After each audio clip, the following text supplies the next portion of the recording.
তো মামা বাড়িতে আছি বলে একটু নয়েজ আসছে, তো ওটার জন্য সরি, কিছু মনে করো না। আর পুজোর শপিং বলে কথা, পুরো পিছন দিকটা পুরো দেখো লোড হয়ে আছে, আর আমরা এই ছোট্ট গাড়িটাতে এতজন মানে বসে আছি, ওই আগের পিছনে করে বসে আছি। আসলে বিষ্ণুপুর থেকে আমার মামার বাড়িটা খুব একটা দূর না, সামনে। তো সেই জন্য আর কি এইভাবে বসে গেলে অসুবিধা কিছু নেই। আমরাও কেনাকাটা করে নিই। যা জল পড়ছে জলদি করে যাওয়া তো নালে কিন্তু দোকানে সব বসতে হবে। আর সারাদিন তো যাই হোক, আকাশটা না পুরো পুজোর মতো, মানে পুজোর টাইমে যেরকম আকাশ হয় না, পুঞ্জ পুঞ্জ মেঘে ভরা, তো সেই রকমই একবার করে হচ্ছে। আর এমনি তো বর্ষার আকাশ না অনেক টাইমে এত সুন্দর কালারফুল হয়, দেখতে খুব ভালো লাগে। বর্ষার একটা বৃষ্টির পরে সন্ধ্যের দিকে, মানে ওই বিকেলটার পরে যখন সূর্য ডুবে যায়, তখন আকাশটা এত সুন্দর রেড হয়ে থাকে না, খুব ভালো লাগে দেখতে।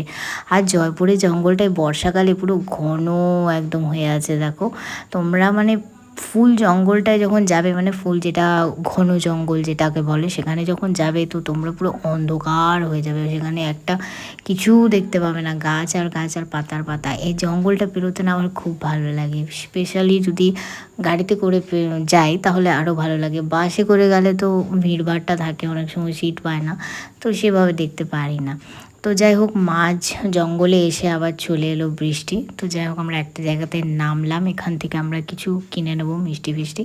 তো আকাশটা তোমাদেরকে দেখালাম, আকাশটা কিন্তু বেশ ভালো লাগছে, বলো। তো যাই হোক, আকাশটা দেখে তো আমার এত ভালো লাগছে, তো আমি এই ফাঁকে একটু ভিডিও বানিয়ে নিলাম। দেন আবার সবাই গাড়িতে উঠে বসে গেছি, এবার হচ্ছে আমার মামা বাড়ির রাস্তা ধরে যাচ্ছে। আর এই যে ফিলিংসটা না, এটা ছোটোবেলাকার অনেক কিছু মনে করিয়ে দেয়।